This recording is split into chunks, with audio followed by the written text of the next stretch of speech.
Good evening, folks, and welcome to APAT's last two medal events of 2023. Leigh, what a year it's been, and we should have a fun night lined up. Yeah, it is the last one. Sad. I meant to actually add up how many medals we've given away this year. Oh, a few this year. But it feels like quite a lot. But we do have a couple of guests on that have won medals. They're APAT medalists and long-time friends of the show. Good evening to Natalie, Bromley and Paul Haycock. How are you both doing? Better than this one by the sounds of it. The one up there is not well, Leigh. I could tell that in a couple of minutes running up to the start of our stream tonight. Now, I hope everybody's well out there, but Natalie isn't one of you. What's happening, Natalie? You've been under the weather for a couple of days, is that right? I have. I should be wearing a T-shirt that says, I went to the APAT squads event and all I got was this lousy plague.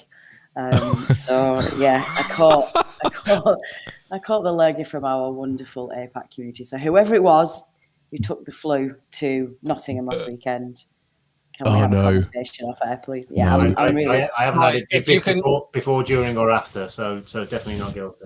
Yeah, if you can own up in the chat, please own up. Say who it was. We'd like to know. But speaking of medals, 2023 has been a pretty good APAT medal year for you, Natalie. Yeah, started.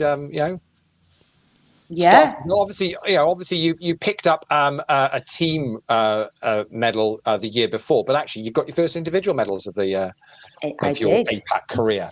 I have, which is very exciting. Yeah, it's all going very well. I'm still missing. I've now got a silver, which I didn't have before. So I've now got a complete set, but I'm still missing that elusive individual gold. That's the one that I would really like.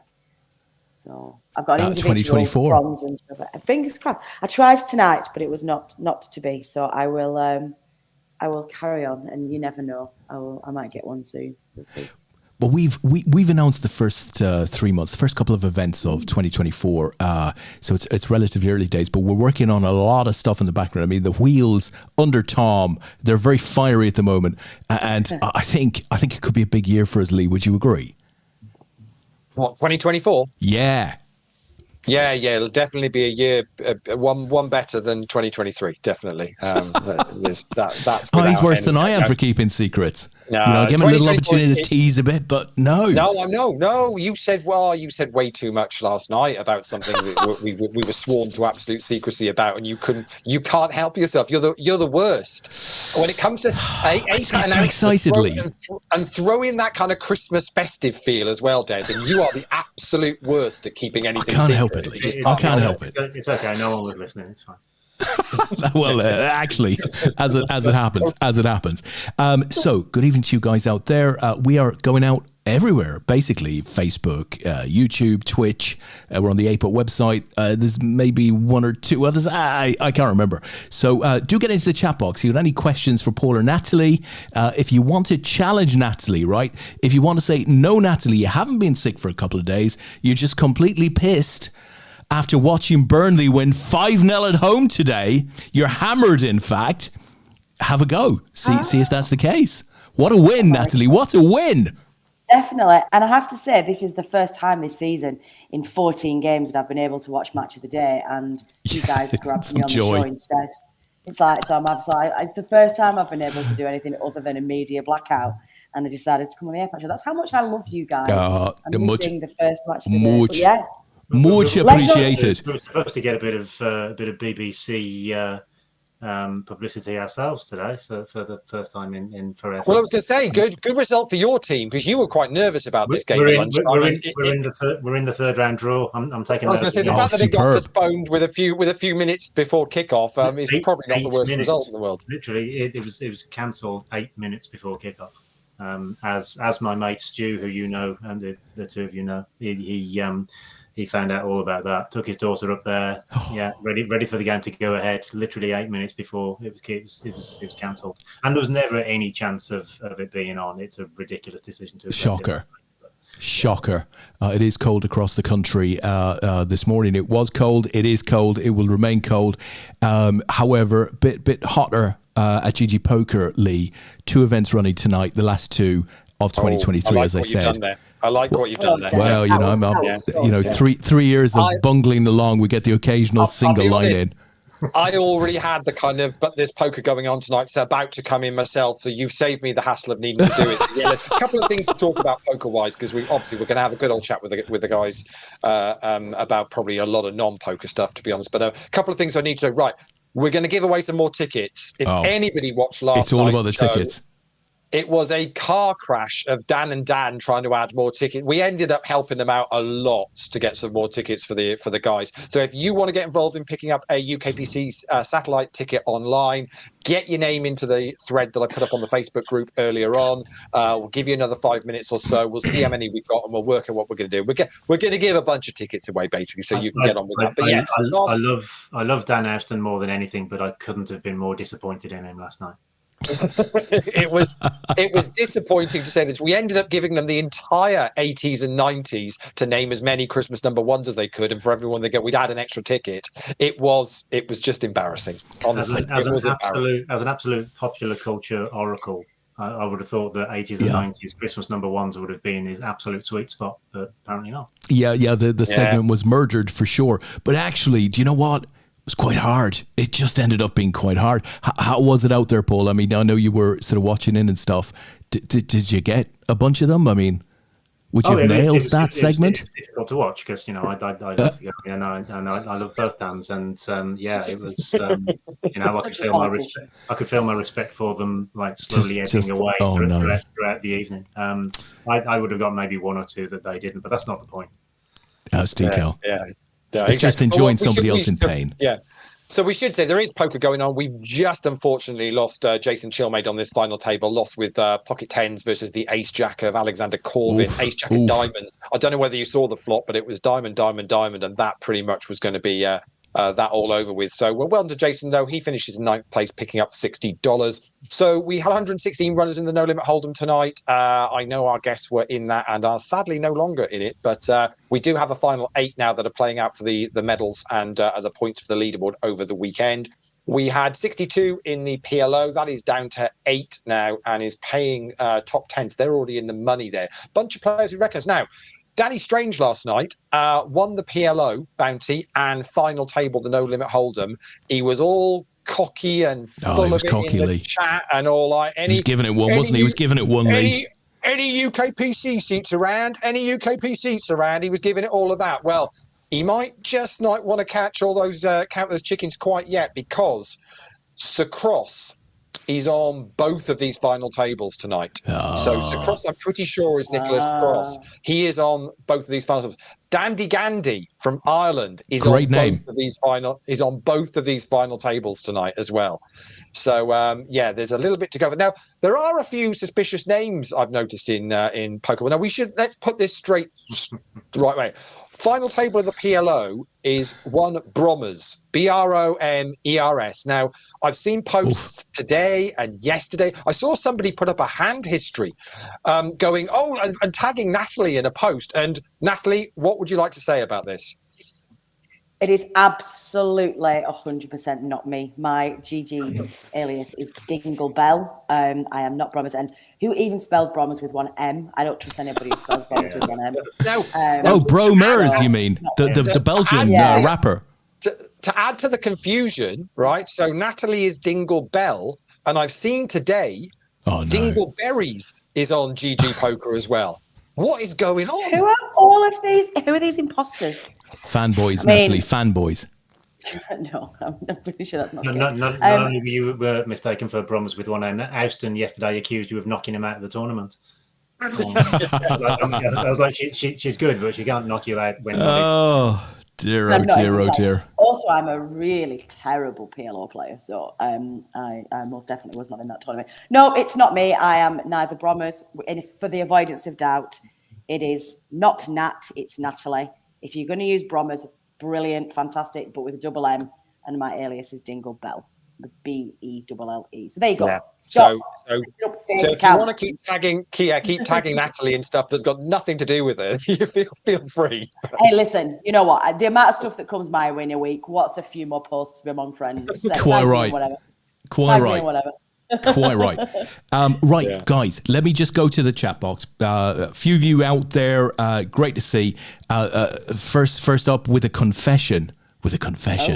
A confession is Di Farrell. She says, it was me. I'll give it to you, Natalie. Lots of X's. So you might have Di's lurgy, quite possibly. She did give me a really big cuddle, and she always gives me a lovely kiss as well. That could be it. I'm good. Do you know what? I don't want it to be Di because I'm really cross with whoever's made me really poorly this week, and I love Di to bits. So yeah, I'm going to absolutely. Pretend it's not Di. Damien Dekiewicz is out there. Good evening. Just came home from DTD 100. Saw that he was on his way to the DTD 100. This lad cannot get enough of DTD at the moment. He's really enjoyed his poker. Let us know how it went, Damien. Presumably another big tournament. Those hundreds are so successful. Really like it.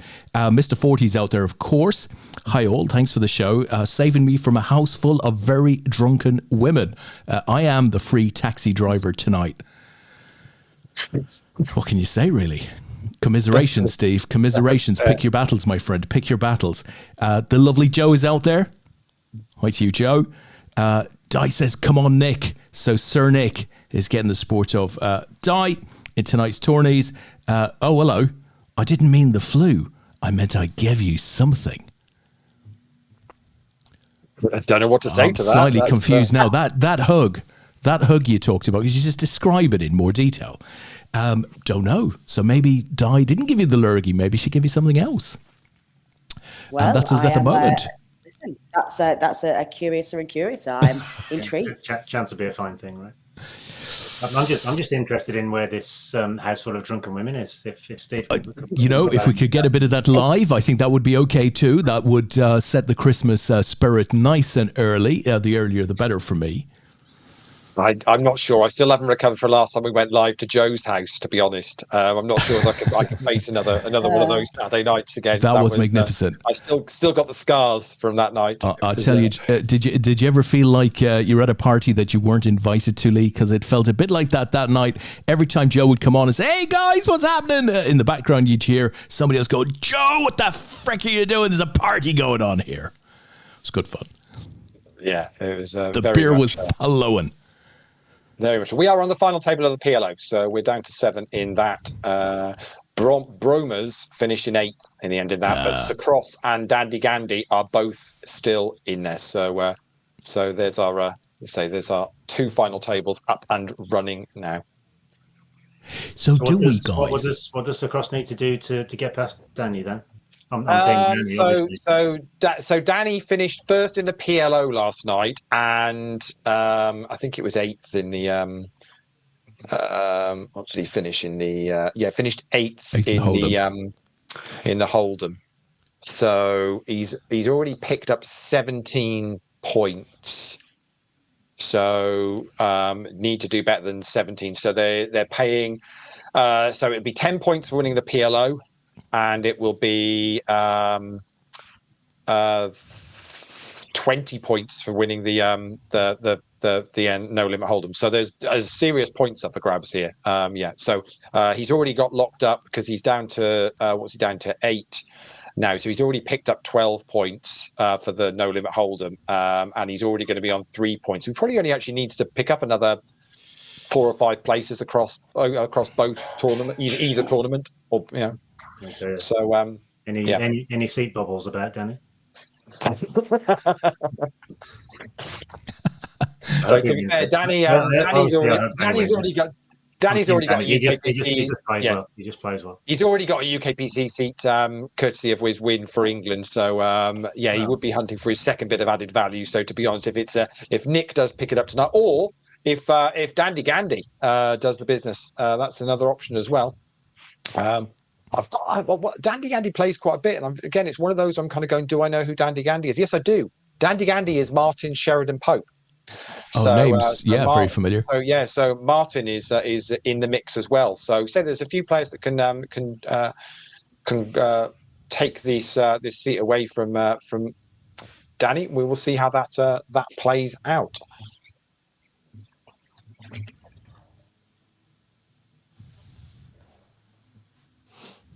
Oh, look at that! A minute. We haven't had a couple of seconds of silence on this stream Well, ever. Yeah, you can tell she's ill.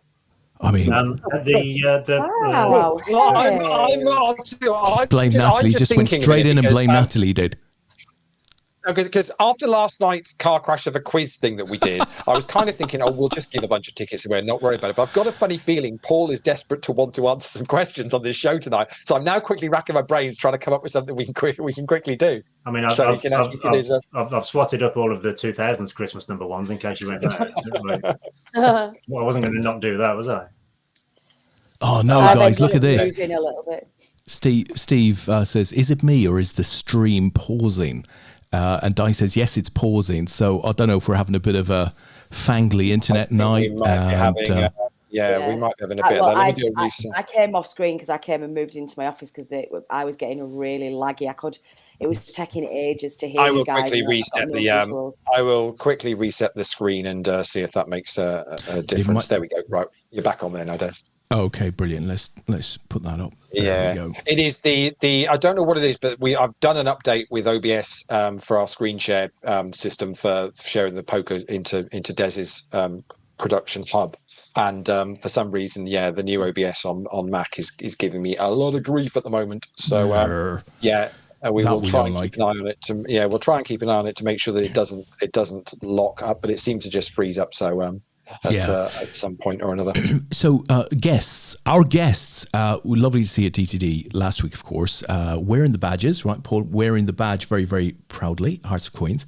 Natalie's been a big year for you. Of course, you just crushed the squads event last year. Now, as I understand it, and really, really looking forward to it, we've got a big evening coming up. We're going to be raffling a lot of stuff. Dan in particular, Dan O, right, has put up a pair of Queen of Hearts branded Adidas trainers. Sounds absolutely insane. When is this happening? How can everyone get involved? Because we did it last year and it was just a super fun evening. I think we should be cracking open the beers on the stream, as should everyone out there who's playing along. But, what can you tell us? What's involved? When's it coming? Etc. So it's Sunday the 17th of December. The raffle closes at 6 p.m. and we will be streaming that evening. We are once again raising money for Refuge, hugely successful charity that deal with and support women's issues, particularly shelters all across the country. So it's a national charity. We are aiming to pay for 5 shelters this Christmas for women who are in need. We managed 4 last year, so we're going to try and do 5. I'm just about to crunch the numbers, and I didn't have a chance to do it before I came online tonight. I think we've just bought the first one. I think we've gone over the first one. So listen, a quick moment before we go any further to acknowledge and appreciate our sponsors this year who have stepped up from across the poker industry to really help us and to donate some fantastic prizes.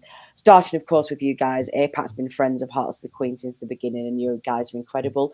There's a £120 APAT ticket up for grabs, which we'll be raffling off. Unibet, through Dave Blappin, have donated $200 worth of Unibet online tickets. I think we've got 100 and 250. Maineventtravel.com have donated a £100 travel voucher. It can only be used for flights and accommodation, not buy-ins, but that's a £100 voucher. We have got Dan's trainers, which this year he's branding up as Hearts of Queen, so they will be truly unique and a collector's item. We have got DAB digital radios, which Tom Banks kindly donated. We have got a coaching session in either PLO or No Limit Hold'em from GUKPT Luton champion Stuart Rutter. We've got a hypno poking section from Ilse and her team at Hypno Poker. We've got the usual bits of Hearts of Queens merchandise. We've got limited edition tour t-shirts. No water bottles this year, unless Danny Strange wins one. I'm not buying a ticket. I refuse to buy a ticket. There's not water bottles. Do you want some, Natalie? Do you want some back? There's an alternative. We are giving away this year. We have Hearts of Queens hot chocolate Christmas mugs, which have got they're a really great branded hot chocolate mug with a big heart handle, and they've got hot chocolate marshmallows, a little candy cane. I've made them, and they're not rubbish, so that's good. And we've also got a couple of surprises. Leigh, do you want to announce what our newest prize is? Ooh. Did you want to do that now, tonight? Yeah, let's do it now. I was going to do it next week, but let's do it now. Now feels like a really good time. Well, hang on, I can do one better than just announce it now. Really? Okay, go ahead. Have you got it there? I'm just going off camera for a second. Right. It's not a road podcaster, is it? No, it's not. So while Leigh is prepping this item, Natalie, how can people get tickets? Yeah. Well, there's already a post in the APAT group, but I will put it up again next week just to help. So keep an eye out. The best way to do is, if you're not already joined the Hearts of Queens Facebook page, please do. Facebook group, sorry, please do.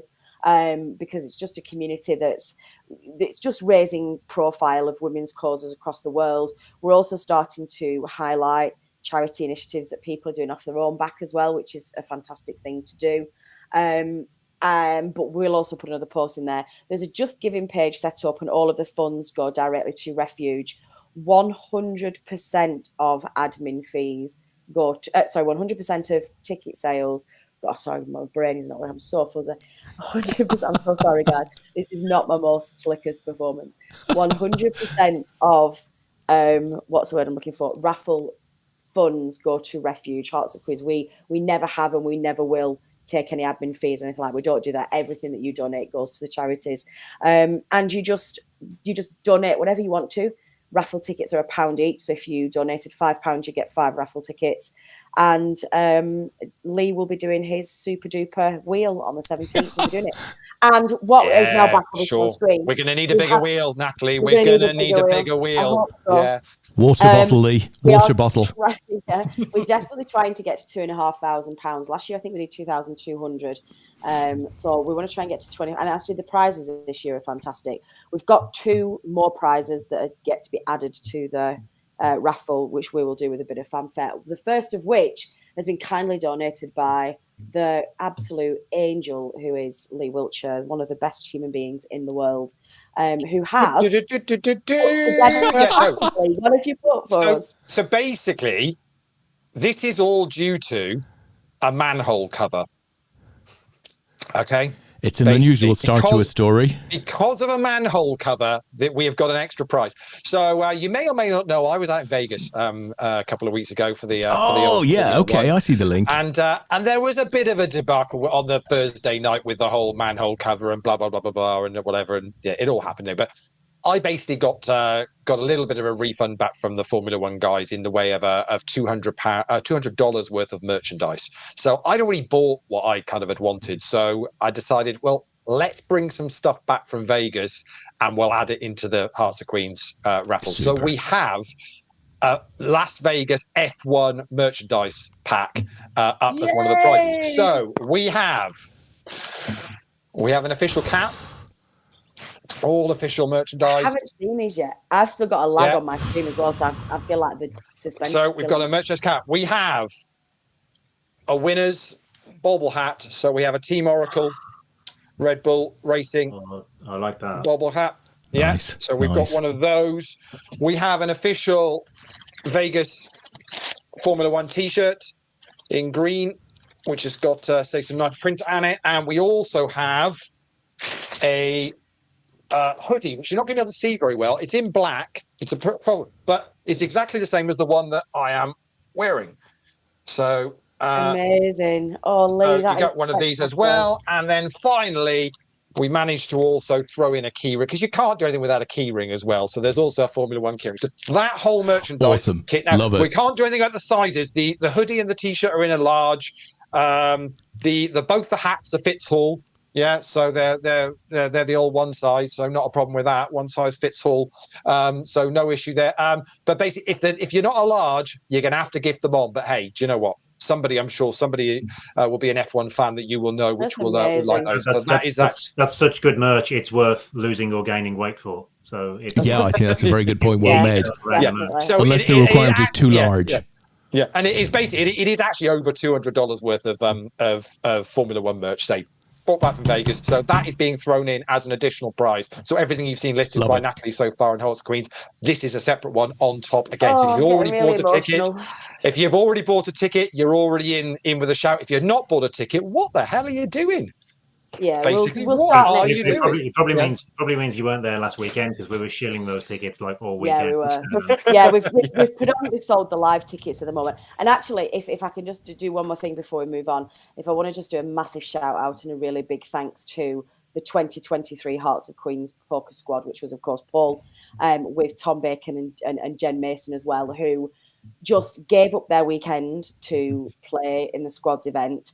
They were prepared to donate a percentage of the winnings that they were playing for to charity themselves. In fact, because we won, and I will not steal his thunder, but because we won the final individual, the final sit and go on day one, we managed to get another £100 into the pots as well. And just the three of them just gave up their weekend to play for people less fortunate with them, and they stepped up and they really did do an incredible job, and I'm very, very grateful. It was a real privilege to have them representing the brand for the weekend, and I felt very emotional and very honoured to have them. So thank you to all three of you. I thought you were absolutely amazing.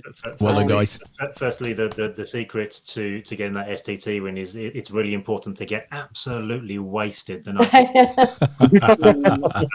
Guys, let's not talk about that because But as a group, obviously we're far too distracted by fundraising to concentrate on the poker, which is why we came 42nd out of 44. Yeah, we didn't do too great. We didn't do too great, I'm afraid. But you know what? it was We did. fantastic. It was And really good. So just to confirm, so if people want to buy tickets, have we gone through exactly so how Yeah, we did that while can you you were buy away. Yeah. how can you buy tickets? Yeah, if anybody doesn't want to use it or just can't get access to Just Giving page, if you contact me directly, I can give you the bank details for the Hearts of Queens bank account where you can put the money straight in there. We will transfer them through and we will send you a receipt to make sure that you are in the draw. Everybody's cash who donated last weekend, we've got you all logged, you're all in as well. So, and every single ticket has been married up with it. In fact, I think at one point I was cross-referring tickets to cash when at your dinner table while you guys were all eating dinner on Saturday night. So, I'm blown away this year by just the support and the generosity. And I know that times are really tough at the moment, and I know that everybody's feeling the pinch. So for this group of incredible people to step up and just ring fence some of the money that they have for people who are whose need is even greater than those is a really incredible thing. And it's why I started this initiative, because I just think the poker community is a wonderful thing. The ones that get me, because we were doing it all last weekend, and then there's people there with who are doing okay and will think nothing of buying 10, 20 tickets or whatever. The ones that really get me are the ones that buy kind of 3 tickets because they haven't got that much, but they still want to do something. And I just think that's so sweet. Fair play. I've had people turn up to events with where we've done collection events where we've been putting together fresh start boxes and sort of discreetly hand me a box of toothpaste or 1 bottle of shampoo from their bag because they don't have very much, but they didn't want to come empty-handed. And it absolutely just, my heart fills with absolute joy when I see those. Oh gosh, I've just remembered as well. I'm so sorry, and I left her out. And now I feel really, really bad. Joe, I'm so sorry. I knew that I'd forgotten a prize. The incredible Joe Chilmaid has also donated a golf experience day as well. Oh, there was something in my back of my mind. I knew that I'd missed a prize. Joe, I'm so sorry. Please forgive me. I knew I'd missed one. Mentioning that prize, we should say, let's use an example. So obviously, because there was one of those prizes last year. So how was that experience for that person that won that prize last year?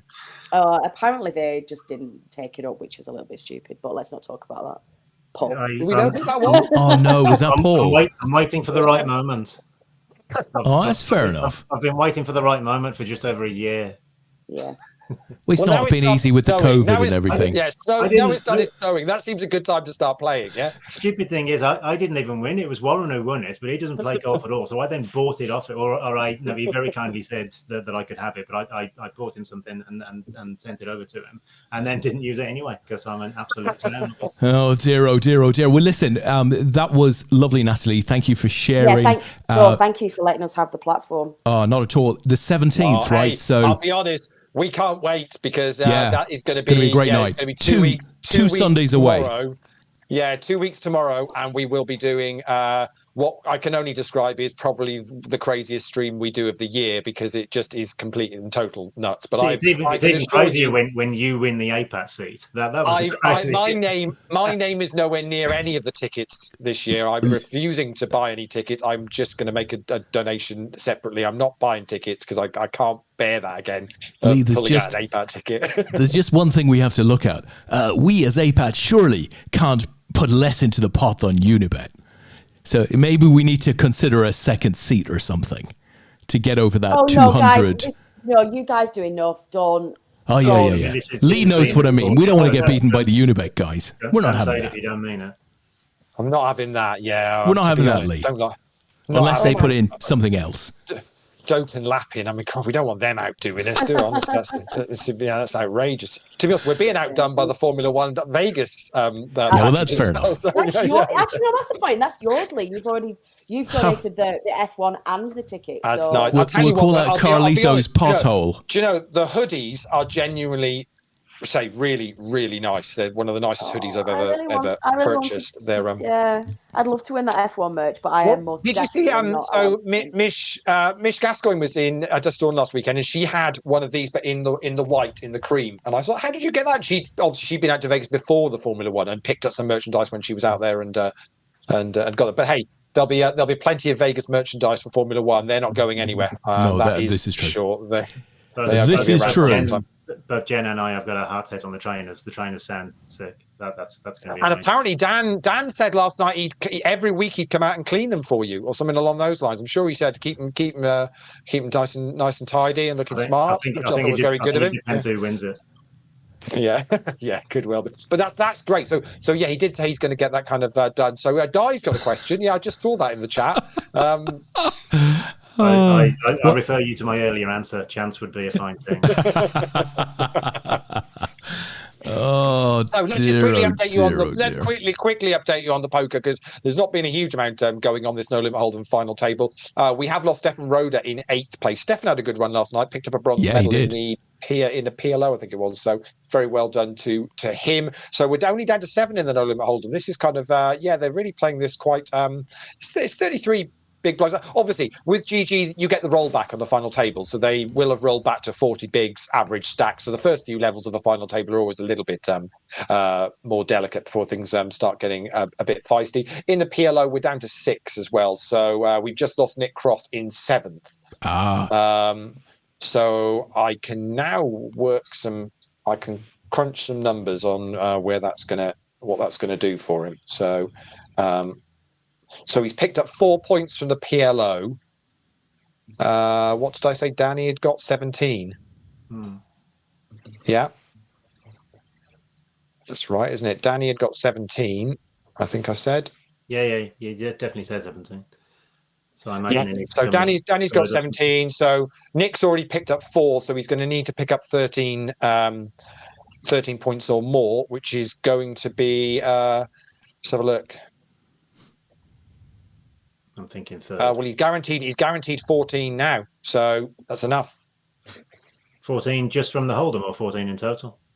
14 from the Hold'em because it was 20 runners, so it's 20th for first and down. So yeah, he's already locked. So he'll have to settle for just one UK PCC. Yeah, but obviously Dandy Gandy can still beat that as well. So Dandy Gandy is still in play.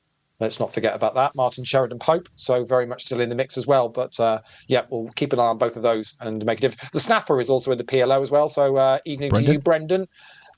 Still going strong. Chip leader in that with 5 left. So very well done. Indeedy. Maybe a couple of Irish flags up top, Leigh, tonight. Yeah, there are. That's it's all looking good. Right, let's quickly give some tickets away before this gets down to a serious thing. Right, so we've got I counted up 32 of you. I think popped your names into the post earlier on. So we've got 10 to give away.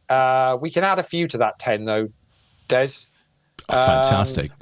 Are we gonna test Paul's knowledge of? Why only me? There's two of us on. Yeah, no, of course. No, you can work as a team on this. Not a problem whatsoever. Oh God, that's not going to. We'll keep it Christmas song related. No, and no, it's right, Leigh. Really? Yeah. Oh. Can we not do Christmas movies instead? I know Paul's revised all day. You're outvoted, Leigh. It's got to be Christmas movies instead of. I don't know. I can't answer anything about Christmas songs. Just neither can Austin, apparently. Okay, we can. I'm trying to think how many more we can actually add on. 22. So what's the deal? We have for every correct. Yeah. We can. I think we can probably do another. We can probably double it, Des. I think. Yeah. What do you think we could do, Leigh? Get up to 20? Is that what you're saying? Yeah, we can double. Okay, I'll tell you what we'll do. We can double it, right? Yeah, we'll get it. We can get up to 20 if they can do it. You're going to get 60 seconds on the clock, right? Okay, and what I'm after, we'll let you have movies. Okay, I'm feeling generous. We're going to let you have movies. He's a good man. Right. Okay, here we go. So you're going to get 60 seconds on the clock, Des. You're going to have to probably keep count of how many they do, right? To give me excluding sequels, not allowing sequels. Okay. Name as many movie titles as you can that have got Christmas in the title. Go. Muppets Christmas Carol. 1. A Christmas Carol. 2. No, A Nightmare Before Christmas isn't a Christmas film, but 3. You got to no, it's got. Yeah, you can have that. Yeah. A Christmas Wish. A Christmas Prince. 4, 5. 15 seconds gone. 5. This is where you jump into the chat and see how quickly Simon Lawler's chatting. Is there a Christmas on something street? What's the number? 37. No, that's Miracle on 34th Street. Oh shit! No, that's Miracle, isn't it? Whoops. Christmas. I'd have given you that one. You're very generous. A Christmas Journey. Hallmark movie. 3. First 6. Christmas, last Christmas. They must be films. Well, you can have Last Christmas. That was the one where you could have that. Yeah. White Christmas. White Christmas. Yeah. What's the one with? You need two more. What's the one with Daenerys in Emilia Clarke in it? Christmas Kiss or some shit. A Christmas Chronicle. Oh, you get Christmas Chronicle in. You can get 9, so we'll let you have 9. Ooh. That's pretty good. That's pretty good going. That wasn't bad at all. Nine's good going, guys. That's it wasn't easy though, was it? You know, I'm thinking of the Dans last night. It's just not easy when it comes down to it. Did we even say the best Christmas movie of all time? Muppet Christmas Carol. Yeah, it was. You did Muppet. Yeah, you did, Christmas Vacation. God for that. Oh, what's the chat? What did the chat come out with, Des? What have you got in there from the chat? Yeah. Oh, so from the chat, let's see what the chat has. Absolutely nothing, Leigh. Absolutely nothing. Nothing from the chat. They're just here for the tickets. They don't want to help at all. Nothing. Ace has said, I don't need a ticket, Leigh. Give it elsewhere if I win one. That's all we got from the chat, Leigh. That is pretty much that is pretty much going to be it. Right, I won't waste any time doing a number from anything. I'm just going to quickly pop a randomizer into the Excel. I've got them all listed. I've got them all listed on Excel tonight, so I've got myself properly organised. So I will just do a quick random and sort them into a new order. And how many did we say? 19 in the end. 9. Yeah. So 10 plus, you got 9 plus the 10 that we said we do up front. Goodness me, seriously, 19. GG are going to be like, GG are going to be what's going on. Right then, here we go then. So those that are going to get a ticket tonight. If you won one last night, great. If you double up tonight, even better for you. Happy days. Let's go. Top of the tree, the double top. Steve Forte is getting a ticket. Boom. Damian Dakovic is going to pick up a ticket as well. Nice. Scott Michael's going to get one. Tom Clark is getting one. Ace is getting one. He said he didn't want it, but Ace is getting one. Carl Jones is going to get a ticket. Mark O'Connor is getting a ticket. Wayne Parker is going to pick one up. Triplin's getting a ticket. Nice to see. Liam Wallace is going to get one. Willie Higgins is going to get one. Mark Winsell is going to get one. The Oracle, Simon Lawler is picking up a ticket. Kev O'Hanlon's going to get a ticket. Get in. Paul Romaine is going to get a ticket. Colin McCarthy, he definitely got one last night, so he's going to pick up another ticket. Di Farrell got one last night. Well, she's getting another ticket as well. Carl Pilgrim's picking one up. And the 19th, no, 19 is Nick Rawlings. Oh, nice going, guys. We will fire off all. Boom. That's really nice, because in that final 9, which are the ones that we got over the line, there's some absolute heroes. Loving that. Yeah. So what we'll do is I've got to send all of those to GG in the morning, and our contact there will get those into your accounts for this week. There are £6. They're £6 tickets. So basically, there are £6 satellites running every single night, which will get you into the £60 one. £60 will get you into a 560 seat to play on live. So it's one of the 2 on live day ones, which is the 20th of January and the 23rd of January. That's a Saturday or a Tuesday.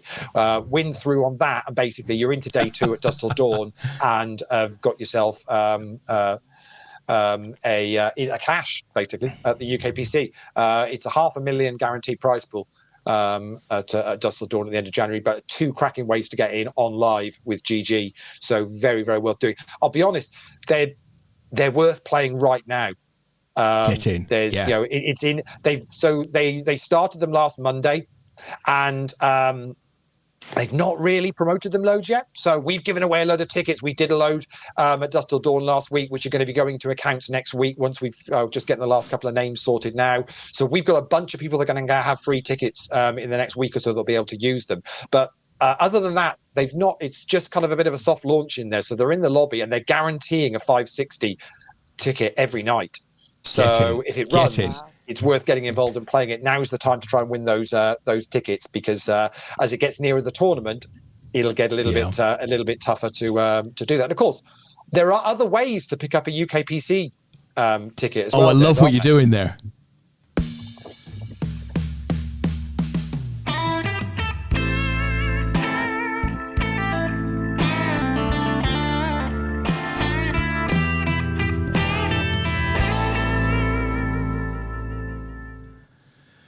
Oh, Leigh, our own poker raffles, of course. Tickets up for grabs, a £5 a piece.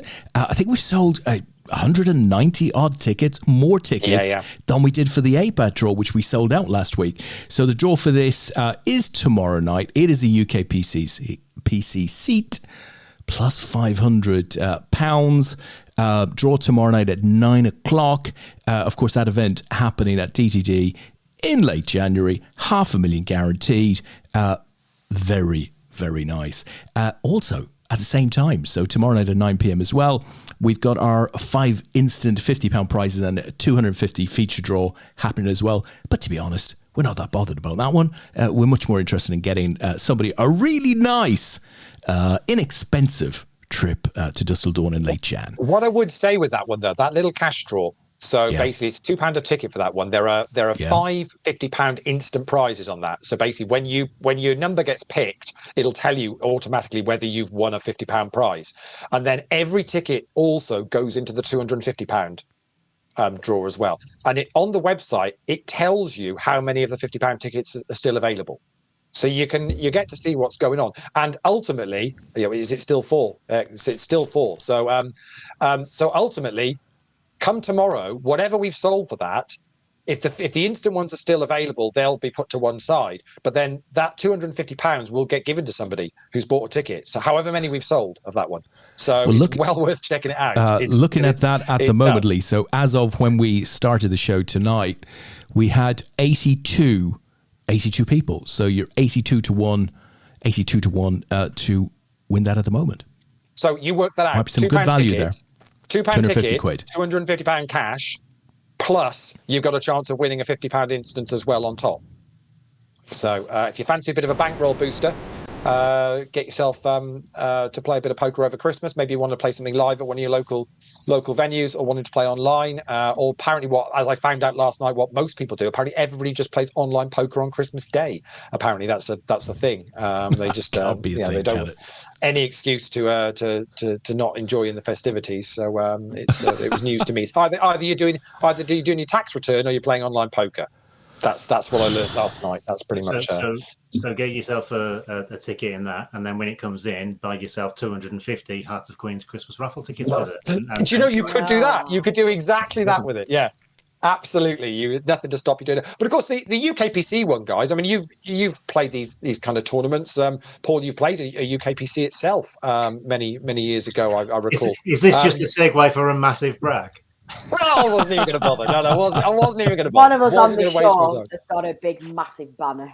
I wasn't even going to bother. But my point was this: £500 cash on top, of course, is great, isn't it? Because sometimes when you win these satellites and you win into a big event to go and play, it's okay. But if you're not bankrolled for it, you've still then got the cost of, maybe at least one overnight stay. You've got your travel, you've got everything else to go with it. You could easily kind of rattle up a couple £100 comfortably without doing it. And of course, and sometimes you're there, and if you bust early, and you're like, well, I want to play a bit more poker. And again, you might not be bankrolled for exactly some of the side events. So it kind of covers you for all of that, doesn't it? When you win a ticket-only package, that I don't mean to be Mr. Glass half empty, but you've got an 85% of it chance of it being worthless. So it's nice to have something on top, apart from the experience and the learning kind of stuff. And obviously you got the chance. You really went there. You are a bundle of joy tonight, my friend. and that's not factoring in any edge. So probably like 90 plus. Well, I've seen the way you run at slot machines, so I'm pretty sure you will have a zero chance. I am the world's worst slot player. I don't know why. You absolutely are. But a source of great amusement at the same time. So well, I'm glad I used you. I tell you what, guys. I'm just going to quickly jump over to the PLO table because Dandy Gandy has just doubled up through Brendan. So Dandy Gandy is still in the mix for potentially player of the weekend. Brendan just casually smashing out 73 bigs four-handed on the final table. He's pretty much got half the chips in play on this PLO. We're down to 4 in this. So, Brendan, if you could save that for the second weekend in January, mate, that would be super helpful. That is a beautiful again to make the point that actually deadline for that is literally midnight tonight. So if you haven't yet wanted to get a team into the UK Team Championship, I keep seeing a message on my phone that Tom's overseas at the moment, and it pings up telling me Tom is accessing the UK Team spreadsheet. So he's frantically updating and getting things. We are well oversubscribed. So if you do want to get involved in that, the APAT show will of course again be represented. We're under new management. This year, so do you want to announce that? Do you want to announce who you've handed the baton to for 2024? I hadn't planned this, but I'm sure she's happy for it to be public knowledge. So Carey is picking up the reins. Good on you, Carey. Good luck with the building the team with the team this year.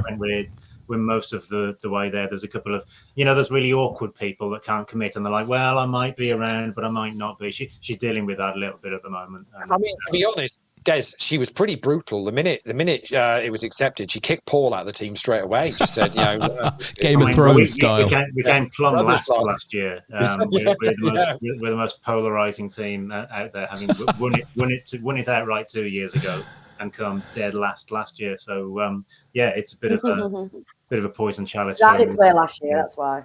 Honestly. Yeah. Well, I'll tell you what we do. Say Des and I are very proud of you guys for putting a team in and basically representing the show at the team event. So it's always good. Don't really care. We don't really care where you finish, but basically we basically disowned you after the episode. I'm amazed that so many of us in the team have survived. It's only because we were still the admin, though. That's why. So we couldn't. That's why we kept control of the admin of the group, so nobody could kick us out. That's why we did it. Au contraire. That's why I handed it over. Well, we'll see. It's going to be a good event. I hope I make it this year. So if you do want to get in, you need to message Tom very quick to get in the mix. But as I say, we are very much we're going to be there. And did I just see Kevo in the in the chat Martin, there giving a shout out to Martin? Yeah, absolutely. So, we mentioned Martin earlier, of course. Yeah, so we picked Martin up as being in the mix for potentially. We know for sure that Nick Cross, who is all in. Am I on the right screen? Yeah, I am. He's got King Six against Queens. He's against Queens. We could be losing. Oh wow! Oh, that's worked. That's worked. okay, isn't it? Yeah, that works okay. Yeah. Wow. Runner spades gets Nick a double up through Cash Cowboy. Yeah, that does. So of course, we know Nick is ahead of Danny Strange now in the table for the weekend. But obviously, what he needs to do is keep ahead of Dandy Gandy, so who is still in on both of these tables. So and get enough points to keep ahead of Martin. I'm worrying things. I think it might be tough for him to do it because, as I say, he's already bust the PLO before Martin has, and Martin's still good. What really needs here is he needs to get rid of Dandy Gandy on this No Limit Hold'em table, and then probably go another 3 or 4 places further and see what happens. If I'm not mistaken, Leigh, sorry, I was just going to say, Nick went very deep in the Player of the Series at WCAP, didn't he? Ultimately he lost out on the Stefan Roeder, but was he second or third? Nick partnered up. If you remember, Nick partnered up with Gaz, Gary, right? for the tag team event. Yeah, and also had another. I think he had another win. Yeah, I think they finished second in that one, and I think he won. He won another event, if I remember rightly. So yeah, he had a great WCAP. Yeah, absolutely. But say what I will do with all of these is once we're done at conclusion of the night, I'll crunch all the numbers just to make sure and where we're at, and that will mean we will have then given away 6 on live tickets in the last 6 weeks. Superb. Which would be superb for people to play the UKPC. I think Adam Zlofsky picked up one of those, didn't he? He was one of the winners. Who else picked up one? Was it Tony G got one? I think. Am I thinking? If I'm right, Richard Rudling Smith picked up one. Charlie Cairns got one as well. I'm trying to see who else there was that was on the list. I mentioned Adam. So I think quite the bunch who's of you guys there. are all going to get to play. All going to get to play the online, plus all the England team from the World Champions, and obviously our world champion is got a ticket as well, and Stefan. Although I think Stefan is we've sorted that out for him of having one player of the series at the Worlds as well. So so all good on that one. Yeah, all good indeedy. So this is playing down Cash Cowboy all in here, as long as it avoids a spade, king, or a jack, which is going to be the case.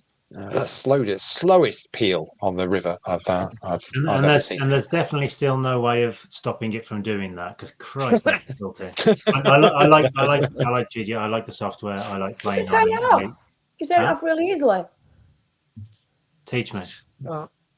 Really? No, I don't think you can switch off the river peel. You can change the way you see it, but it's still going to peel. Yeah.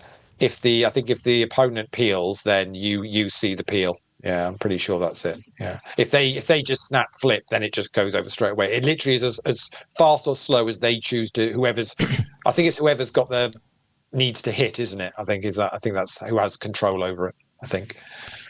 I seem to remember you very elegantly pointing out what a pain in the arse that was to GG at TTT last week, Paul. Am I right? I think it was you. Oh no, it might have been Danny to Angela. Yeah, I think it might have been at the desk. Was it Danny? Yeah. It could have been Danny. Yeah.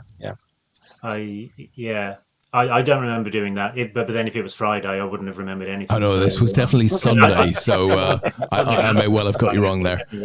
But it was pointed out on more than one occasion, I'm sure. And to be honest, there's not a lot that they can do about it regionally, unfortunately.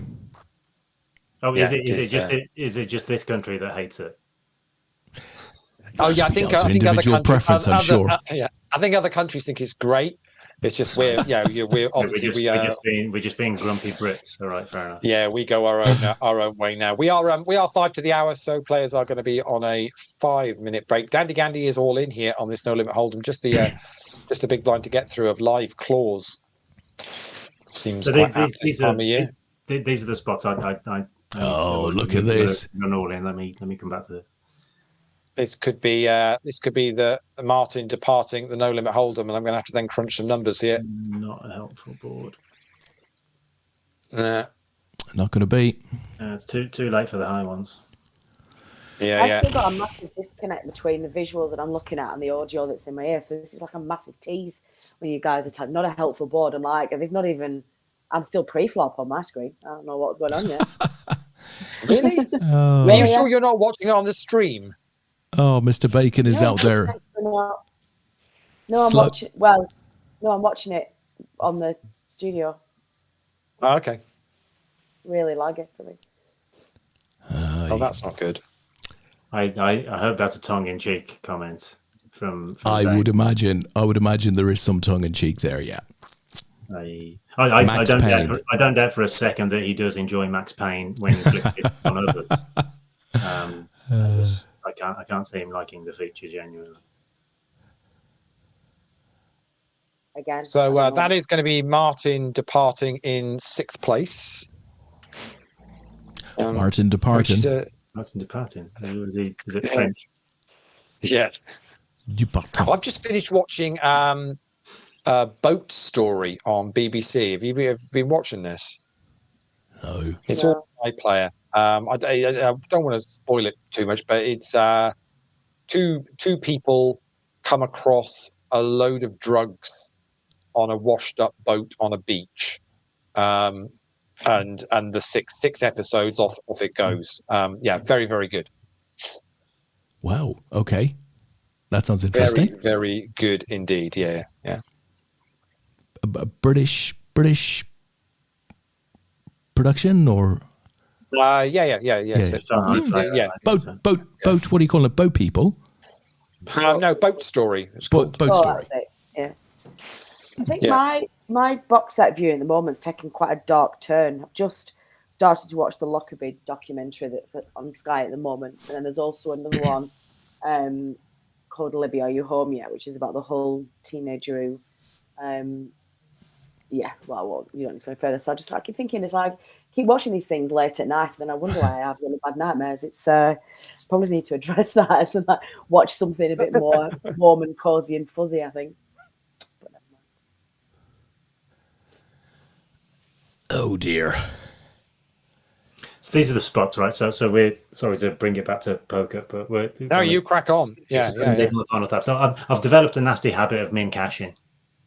That's not a nasty habit. It's a less nasty habit than not cashing at all. I know, but it's always that kind of commiserations thing, isn't it? Of like, I've been well placed in a few big tournaments recently, and it's not gone well. And sometimes it's not gone well because I've clammed up so much, and sometimes it's not gone well because I've over adjusted the other way, and sometimes it's just plain coolers and all the rest of it. And it's annoying. So if I were to get the opportunity to sturdy more than I do, it would be in those kind of spots. Sounds like you might be a bit overconscious of it at the moment. Yeah, maybe. I played both of the UK IPTs. So the last couple of the grand final was in at dusk, and I played the one before in Brighton as well. And they have the main and they have the cup, and I cashed in both the cups, and I cashed in the main at dusk, but like dusted off a massive stack that could have got me a very, very, there was like 200k up top in that tournament. It's ridiculous, man. General. It's all been feeling a little bit sort of so near and yet so far recently. So yeah, these kind of spots are where I need to focus some attention, I think. General question. And everywhere else. General type question. How hard is it to get from, shuffle up and deal to the cash versus getting from the cash to the final table? Different hardship levels of both of those phases. That's a great question, though. That is a great question. Not quite in line with the money. It's not quite as exponential as that, but it's not far off because all the best players are left in. And so simplify it for me. Well, if you're playing, DTD 100 or something, that's a reasonable field. But you got plenty of, it's mostly regs, and you'll get the local regs and so on. When you're in UK IPTs and GUKPTs and all the rest of it, you're just not coming up against people who will make a lot of mistakes, particularly as you get closer to the money and then into the money. So in that type of £100 field, Paul, maybe somewhere between an APAT and a DTD 100, for example, marks out of 10 hardness. Getting to the cash versus the second phase of then getting to the final table, the difficulty level of both of those. Get into the. You've still got to get past like 85% of the field. Yeah, conscious of that. But arguably, there's going to be a slightly larger it's still number of softer players so if there. you're going to put like 6 or 7 out of 10 to get to the cash, and then like 8 or 9 to get into the big money, like making money from tournament poker is still hard because it's not entirely crikey, it's just, but it does get harder as you get deeper, clearly, and especially in those bigger fields. What can also not help you is if you're not playing around the kind of the bubble time optimally, and you can then limp into the min cash, and then it makes it really, really tough. If you can actually find a way of keeping a consistent kind of momentum through the tournament in what you go, you'll have your ups and downs as you go. But if you end up kind of tripping up around the bubble time and then limping into the cash, it's very difficult to then get going again, and so arguably, and therefore the time to ramp up the aggression is exactly at the point in the tournament where most people do exactly the opposite, which is as you tighten up. If you can get yourself in the position where you can then exploit the bubble, that's massive. So that's interesting. So arguably the question is, phase 1 is probably up to 5 before the bubble. Phase 2 probably starts 5-4 from the bubble up to the final table. Very cool. Yeah. Let me just give you a quick update on this player of the series thing. I've crunched a few numbers. So Danny was all locked up on 17 points. That's not going to be enough. So Nick has currently got 4 points in the bag from the PLO and a minimum of 16 from the No Limit Hold'em. So he's currently on 20 locked up. Martin has got 15 points from the No Limit Hold'em and currently 7 locked up from the PLO. So he's currently got 22 locked up. Martin can get another 3 points on top, is the most he can do. Nick can put another 5 points on. 4 points on top. So, but he's 2 points behind. 25. So that's kind of So that's kind of where we're at. And obviously, we'll be able to say exactly where they need to finish once one of them busts. So we therefore have got a final score to go against. Cool. But basically, if Martin is down to. He's actually got most of his chips in on the PLO. Let me see if I can get across there because he's got one big behind now. So. And he's against Brendan, and the chips are all in the middle. They both got an ace. Brendan's going to take this unless he does take it. And the 10 is going to play on the kicker. So that's Martin declared then, as I said, at 22. So Nick is currently on 20. So basically, he needs 2 more exits from this No Limit Hold'em. He needs 2 more exits to work out how I then count it back on. Is there a count back, Leigh? It'll be on highest score, individual score scored, which Nick would be enough for Nick. So that will put him on 18 points. So that would be a top score. So that'll be enough. So we should say over on the PLO, huge congratulations to Brendan Byrne, who is in the final 3. So he's in the medals, and he has got, say, more than half the chips in play 3-handed. So very well done to him. He's up against Omaha Fish 69 from Germany and Mulholland are from Austria. So good luck to the 3 of you in the medals. And as I say, we're just 2 places off the medals here. Don't know who Rural Flush 73 is from the UK. Don't know them. So, but obviously we do know who Sir Cross is, which is Nick. So good luck. Good luck to all of you still in the mix. So what's your plans, guys, for live poker? Obviously, from an APAT point of view, we're done for 2023. We take a bit of a break in December, but there's plenty of poker going on. I mean, let me ask you the question: if you could have got given a paid trip and a ticket to one of the 3 big ones that are going on that are all clashing, which one would you choose? So this is UKPC. Oh, do you mean the ones that are going on now? So, would you pick the WSOP Paradise, the WPT Vegas, or EPT Prague, right? Yeah, or EPT Prague. So EPT Prague, I do like EPT Prague. WPT Vegas, or the Bahamas World Series. WP. I have been unbelievably privileged to have done all of those venues, which just feels insane even saying it. So I think I would have had to have picked it on, I think, what's going to be caliber of festival. And I think I would have gone WPT. I think. Yeah, and it's at the Win, which is the best place in the world. It's just the best place in the world, yeah. Can't remember an event having had the same sort of impact, you know, just coming from almost nowhere as that WPT Championship did last year. And they seem to have, you know, despite the awful scheduling, I mean, how could that occur? But there's a hell of a buzz about that event again this year. It'll be interesting to see where the players go. And I know this, you know, the scheduling is going to split the fields, but it does feel like a big festival, the WPT Championship.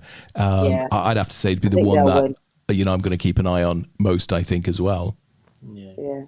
Definitely. Do you think this will just be the only year it clashes like this? Do you think they've made they've dropped the ball a little bit by doing this? And do you think next year they'll go, well, actually, we just don't need to clash all of this? Because actually it feels like the players want to play it all.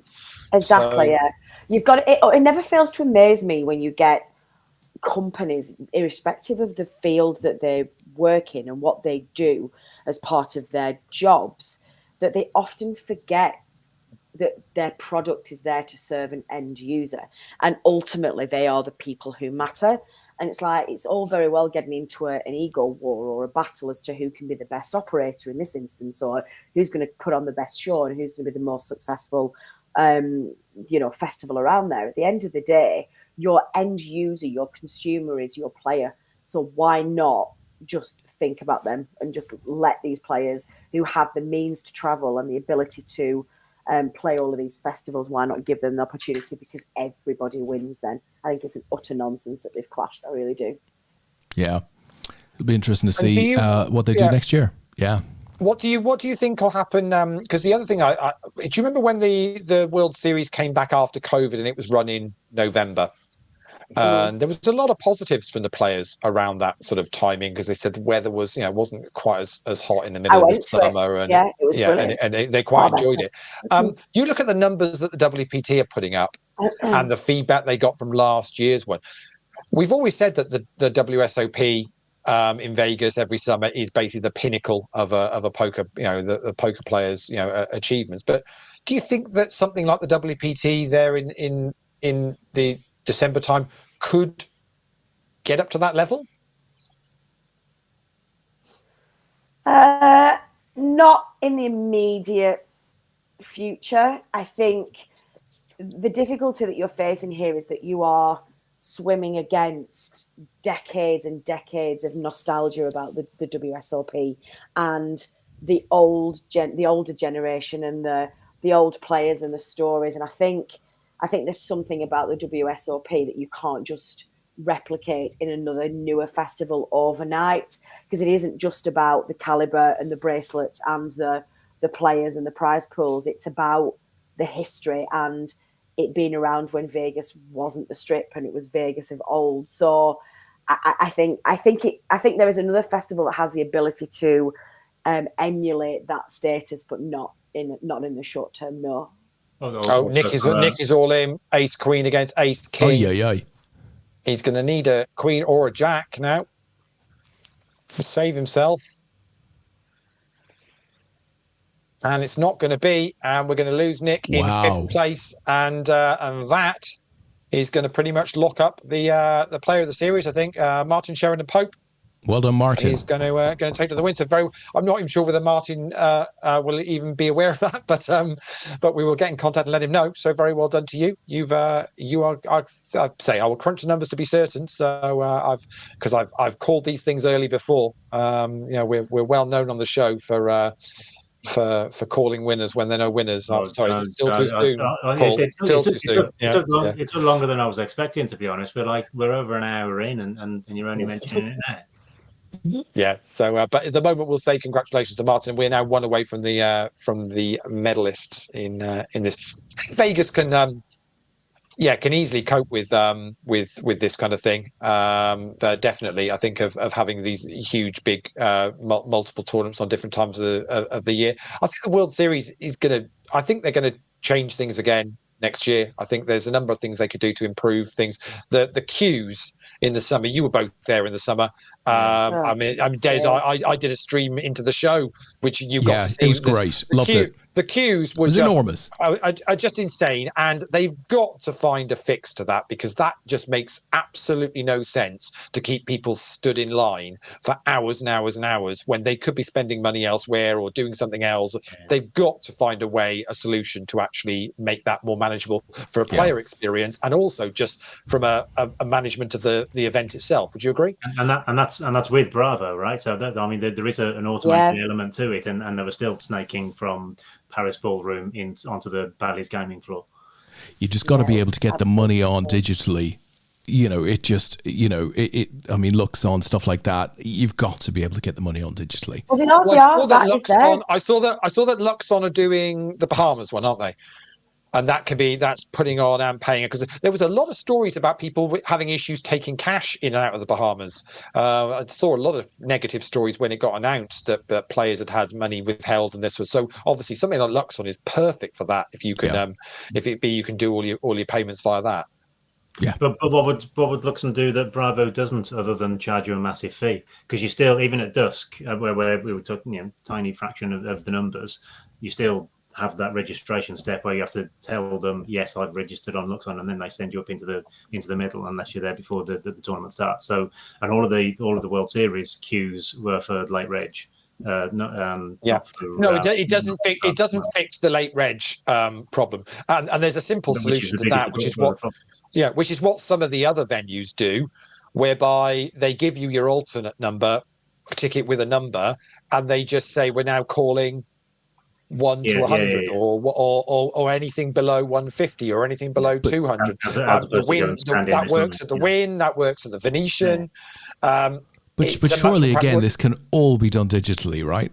So you pay your buy-in, whether it's a buy-in or a late reg, and it pings you back a seat number, or you get a notification when a seat becomes available.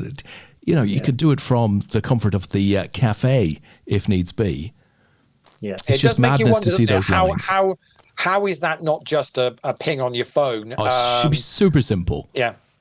And for those that haven't got smart or don't want to use a smartphone, okay, you have a backup method where they've got a number and they just have to keep an eye on themselves. But for anybody else, I'm with you. I just want to push notification to go, your seat's likely to be ready in the next 20 minutes. Or here's the beautiful thing. Like that, if everybody with a smartphone was able to avail of that type of process, the people without a smartphone wouldn't have a problem. It'd be super easy. They'd just walk up to the window. There'd be no queue. Yeah. So that's the big that's the biggest thing. Yeah, exactly. That's the biggest thing they need to. And if they can fix that, then it'll make for another good summer come 2024. But it's only going to get bigger, isn't it? I mean, it doesn't feel like poker is slowing down. There was concerns after COVID that where was it going to go, and from everything I've seen since we've come out of lockdown and everything's got back up to speed. I haven't seen any poker that's not just on an upward curve. It feels that way anyway. Yeah. So I only started watching it this evening. I'm only about 15 or 20 minutes in, so I can't comment on the show itself. But the GGPoker show, Leigh, what are we calling it? Go for Gold or Gold something? Any of you guys help me with that? No?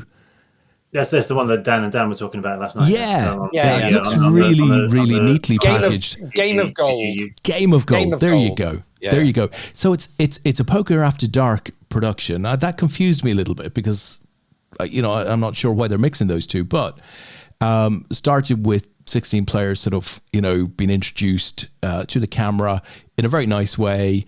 They're going to end up in 4 different teams, and they're going to undertake 4 different types of poker challenges, right? So I've only got a flavor of what the very first one is, but apparently they don't know what the challenges are. Neat. We like that. So they're not prepared for them. And there's much more of a focus on the player away from the table. That's what I took from the first 15 or 20 minutes. It looks like a really nice, fresh idea. And it's been getting a lot of coverage, a lot of PR, if you like, through social over the last couple of weeks. So seems like they've done a really good job there. I'm just looking at hopefully Brendan sealing the victory. He's going to need to hit a queen, a 3 or a 7. He's done it. And then there it is. Wow, you called it, man. Brendan's too pure, that lad. You called it Well, there. Brendan. Very well done to Brendan. He picks up the final PLO gold of the season, $334 and a win for the snapper. Very well done, Brendan. He must have a few medals now, Brendan. Oh, Jesus! How many did Dan claim he had last night? Well, he claimed 28. The number he said was 28. I mean, I'll believe it when I've counted the 28. When I've counted them on his dusty window. Yeah, that's the way it goes. You gotta unless he's been minting them himself. I'm calling bullshit on that. It can't be 20. No, he could have. If you online, I mean, he could have. Yeah, I mean, Scav's is going to be up there, and Acer as well. Acer's got to be up there, right?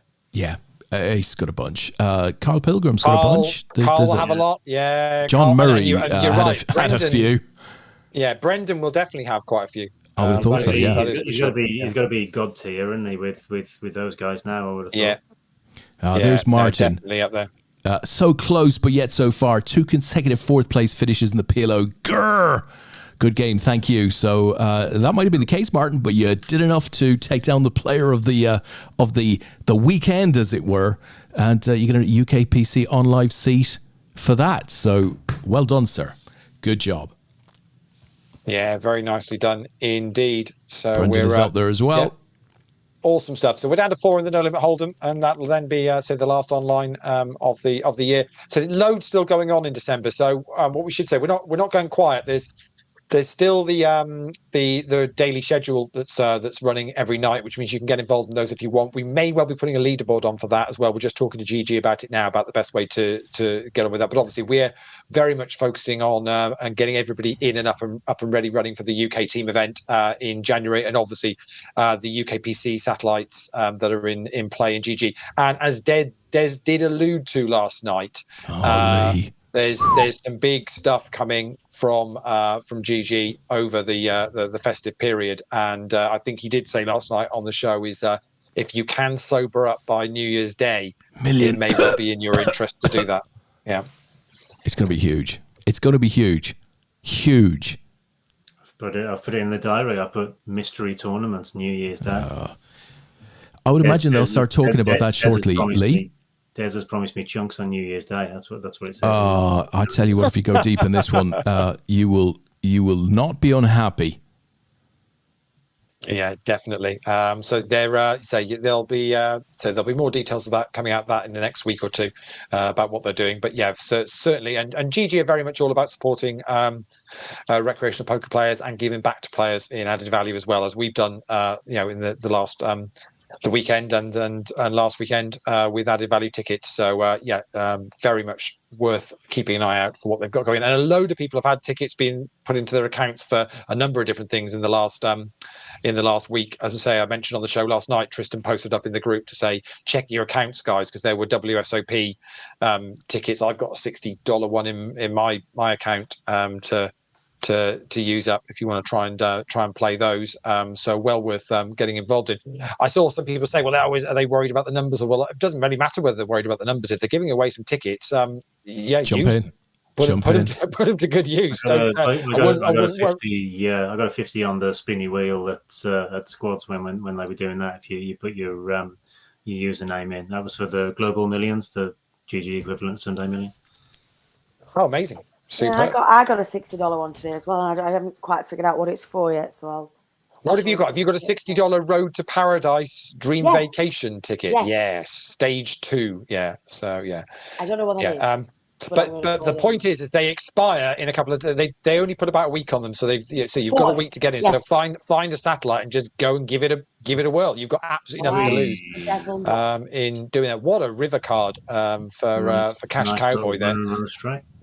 Yeah, and we have our medalists. So Royal Flush 73 from the UK, Live Claws from Russia, and Cash Cowboy from Austria are our 3 medalists, final medalists. Well done, guys. Of 2023. So well done to you guys and girls. Yeah, and poor Cy, who's out there, Leigh. Guess who doesn't have a 60? He seems like he missed out last night. He missed out again tonight. He's missed out on the $60 ticket push.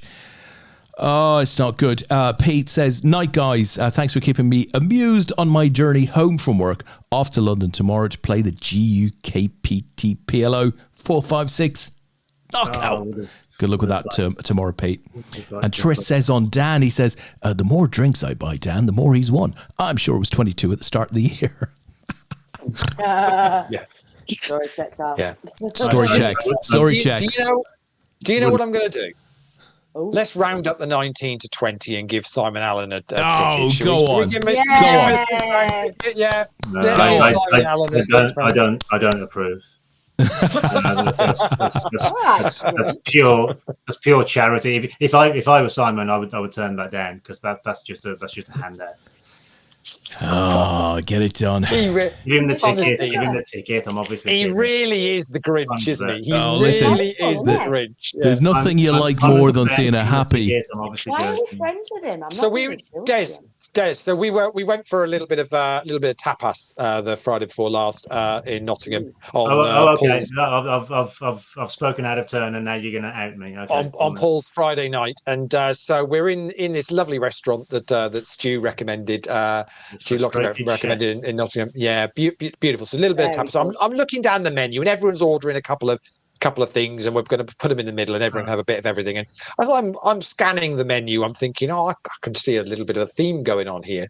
So so I first of all ordered the chicken roulade with stuffing, apple sauce on a braised red cabbage base. So had some of that.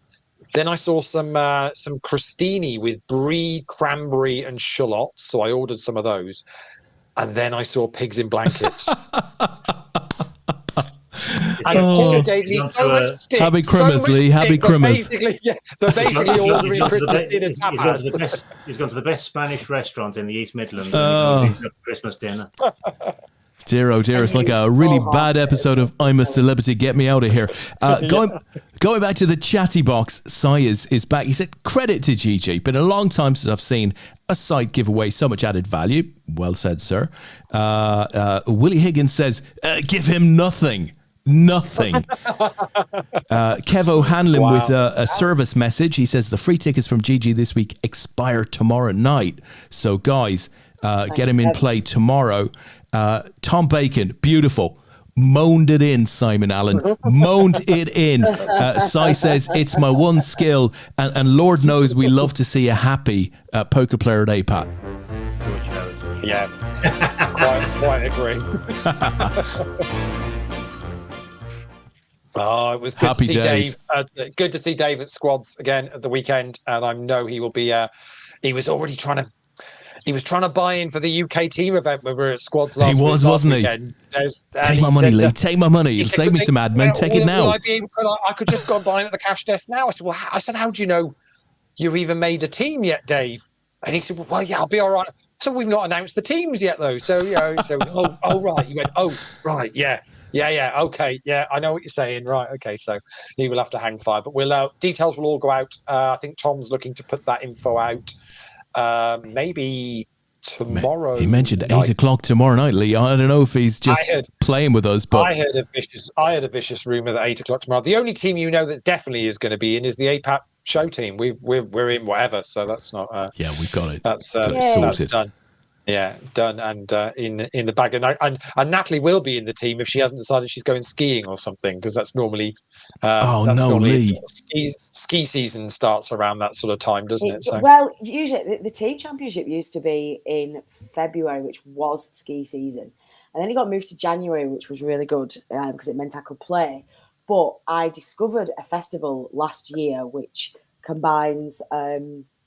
Both poker and skiing. It's Innsbruck. In Austria and it's amazing. Yes, Seefeld. And there's a festival called Snowmania, which basically is 3 days of straight skiing. And then for the final 4 days, it's you ski in the morning, get down the mountain, It's a and bloody then- nightmare, Des, trying to stack your chips whilst you're going down the slope, though. Honestly, it's not easy. I can do Lee, it, it's a beautiful spot on the flight simulator, Lee. I've flown from Innsbruck around. There's like a 150 kilometer circle. You can fly through Seefeld, right? It's at the top of a hill at about Beautiful. 600 kilometers an hour, just about 20 feet off the ground. It's an amazing thrill, let me tell you. There's a pun there somewhere about getting into poker being a slippery slope, but it's a bit too obvious. It's too late. It's a very nice place, and it's actually. All joking aside, I know a lot of people advocate well-being and exercise and eating well. My skiing holidays are probably the only time in the year that I do actually lead a moderately healthy lifestyle. And I performed really well playing poker last year because I'd been out all morning on the mountains, exercise, fresh air, and I used to do that when I used to ski. I didn't get into the whole kind of partying thing. I very much found it a very it does your legs in skiing. That is absolute. Yeah. It's just murderous on muscles that you didn't think you'd ever used in your legs properly. But yeah, it's an absolute killer from that point of view. Did you fly to Canada and watch telly the whole time, or is that the way that used to work? Honestly, the abuse I get is outrageous. Yeah, it's. I tell you, there was I don't know if you've seen it yet, guys. I know Leigh has, but the Wham documentary on, I want to say Netflix. I think it's on Netflix. Definitely worth watching if you haven't seen it. It only came out like I want to say 3 to 6 months ago, so it's not been on there for long.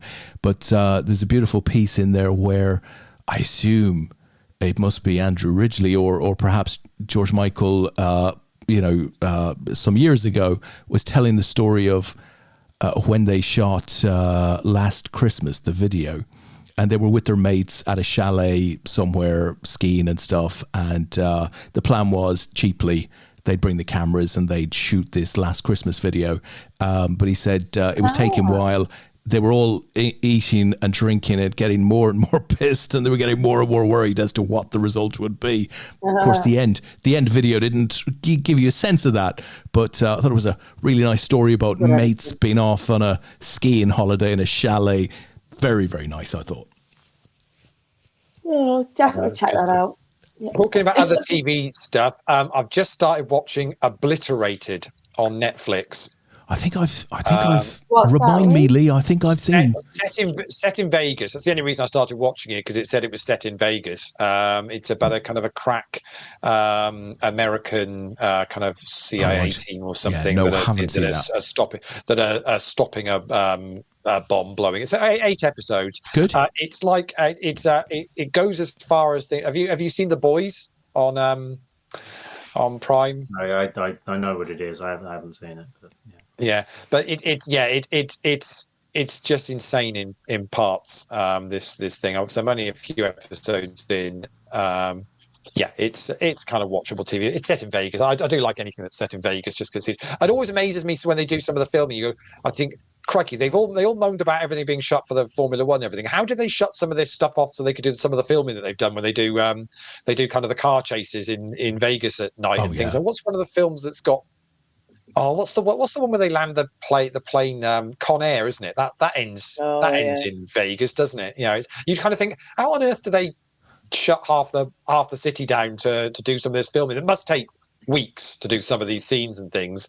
They seem to capable of doing it. Not just CGI'd in. Con Air. No, I think a lot of it. I think a lot of it is done. Is done in casinos and done for real. There was one scene landing the plane on the strip in Con Air. That bit maybe. Yeah. I'm talking about all the around bits. There's one particular bit of this where they're filming a bit on one of the corners down by Caesars, and I'm like, well, yeah, I know that bit. I've walked past that bit, but so it was obviously filmed before the Formula One stuff all went in, but it was in the summer because it was quite sunny. But you think, how on earth, do they must do it early morning or something? And what did they put the people in post? I don't know. Yeah, I don't quite know how they do it. Yeah. Well, in the first Transformers movie, they find the cube, the Autobots, and the Decepticons have a big battle in Nevada. Like, how do they manage to keep alien robots away from all the people in Nevada? I mean, that's pretty difficult. The tourists. Yeah. Because they could just all, Because Area 51 is not far away, is it? No, it isn't. Because I'd like to. It was on that documentary. What was that documentary about Vegas? Oh, crikey. Well, it's an Area 51 documentary. Is that not what you're thinking? No, it had all the zombies in it. Come on, help me with this. Not a documentary, a drama. Documentary with all the zombies. Yeah, it's real. Documentary and zombies. Army of the Dead. Is it Army of the Dead? That documentary. It was amazing. It was amazing. Because it all started just outside of Area 51, apparently. Yeah. What was the museum you were trying? What was the museum you were trying to get me to go to in the summer, Natalie? That I kept refusing to go to. What did you want to go and see? Okay, wasn't just you. Every single one of my friends refused to go with me to this museum in the summer. It's just absolutely sucks. Let's see if Des would go. It's the Nuclear Museum. So it's the Museum of something. It's got an official title, but there is because obviously they use a lot of the Nevada desert for nuclear testing. Oh yeah, I'd like that. And so they have a museum which looks absolutely badass. It looks amazing. And you go and it probably takes about 3 hours to get around it. It's a bit like the Science Museum in London, but for nuclear. Do you go in a big yellow suit with a hood and everything? No, it's not that bad. But I'm going to go next summer for sure. Apparently, I'm not included in every single friend you've got because I would have gone to it with you. Yeah, I do like the sound of that. Actually, yeah, Geeky there would have definitely gone. Yeah, he'd have been well up for that sort of thing. So yeah, I'll tell you what. In truth, I'm not sure it was a documentary, but that Army of the Dead, brilliant. I just do quite like anything that's set in none of those fictional zombies, the proper ones, yeah. Yeah, but like I say, I do like anything real zombies. When you're there and you know a lot of the places, it's nothing nicer than kind of go, I've been there, or I've seen that, or I know where that is, or it's got a good feel about it. So it's. Out there, guys. Jen told me apparently part of the new Wonka film was filmed in Lyme Regis, apparently. That looks awesome, does that? I'm going to watch that this weekend, I think. It's another thing that doesn't need to exist, though, isn't it? Why? It's a prequel. Why does it not need to exist? Why do you not want to know the backstory?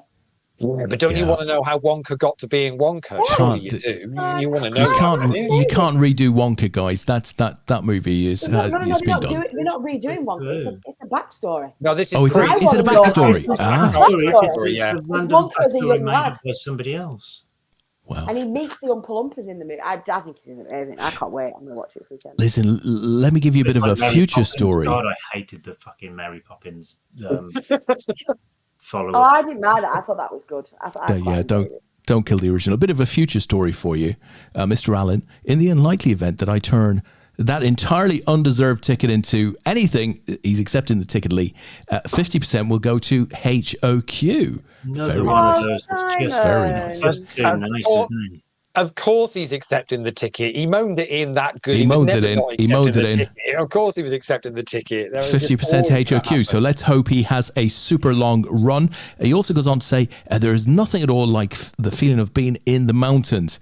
If it continues, I will 100% make that festival. So Seafelt might get an invasion. Maybe we could have an APAT in Seafelt, Leigh. Please. That'd be amazing. Paul, and any film that's got Hugh Grant as an Oompa Loompa is just, it's fine by me. I mean, it's just, there's nothing wrong with that. Awesome. It does look really like Notting Hill. I shall report back. 16, 17. Every film with Hugh Grant. He probably is. He is amazing in Paddington too. I'll give him that. He was quite good in that Dungeons and Dragons movies. On Among Thieves. Jeez, I haven't seen any of them. I watched that. I watched it on the plane. It was okay. And then on the way to Vegas. It's not going to win any awards. No. It was. It's a very. It wins the third best film I've watched on the way to Vegas award. No, that's. I watched two things recently, folks.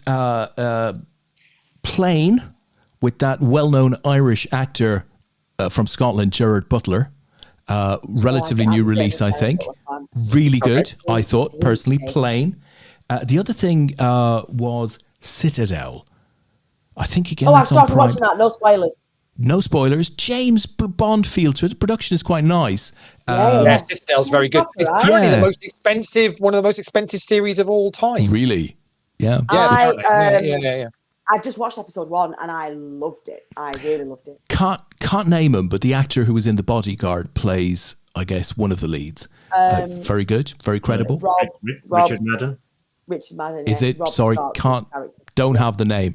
But did a fine job. And they do a great job putting lots of tech and stuff like that in there. Promising, I would say. Have you finished Bodies yet, Natalie? No. I haven't got any further than Bodies last time. Bodies is excellent. Yeah, I've got Bodies is very, very good. I'm a serial first episode of a box setter, and then I get bored and I start another one. Yeah. I watch like one episode. Point for Richard Madden. Yeah, correct, Paul. In Nice. Citadel, Nicely done. Bodies is excellent. What? Really, I'm a bit with Natalie here. I watched the first 15 minutes on that. Now I can't remember whether something else happened in the house and I had to step out, but I wasn't rushing back. Did it start a bit slowly? There's a lot going on in it. It's very cleverly done. Really, really good. Actually, it is kind of a little bit scary for me. I think one of my challenges is that I often only get time. I think I mentioned this earlier. I only get time to watch these things late at night. Yeah. So when something's and then my brain doesn't switch off, and I suffer from really bad nightmares. I have done since I was a kid. My brain just is very hyperactive when I'm sleeping. And so if I watch something, and Bodies is just on the cuff for being a little bit for me, and so I haven't rushed back for that reason. Because the only thing that got me about Bodies is Stephen Graham, who's a fantastic actor and just brilliant in everything. If anything, he's the kind of weak link in it, which is took me by surprise because he's normally so brilliant in everything. Which era is he in? The character just doesn't suit him at all. Is that the guy in the 30s one, or is he in the Victorian era? No, he's. I can't explain that without spoiling loads of stuff. He's a very. You'll know. Typical role. He was in, but he's a Scouser. He was in Boiling Point and Snatch, and he's in all those. He's in the future one, isn't he? Then. Sure. Future one. Don't know what you're talking about. Sure. Yeah. Honestly, there's no way of answering it. For Des that's watched 15 minutes of it, we won't say any more. This heads up has gone pretty even. They both got just about 25, 30 bigs. So we should just give a shout out to Live Claws, who finished in third, pick up a bronze medal. And nice. These guys are playing heads up for our final gold medal of the season. I tell you, it's going to be loads. There's loads going on. There's stacks of there's the final Crown. The Crown has just started on Netflix, and that's final one. And there's a third season of Slow Horses on Apple TV. I don't know whether you watched that. That's brilliant. Seems to have blown up. So there seems to be getting a lot of publicity at the moment. Slow Horses. Slow Horses is very. So it's based on a series of books, and pretty much each season is one of the books. Yeah. Did you watch the final season, Leigh, of the morning show? Halfway through that one. Is it the final season? I thought really enjoyable.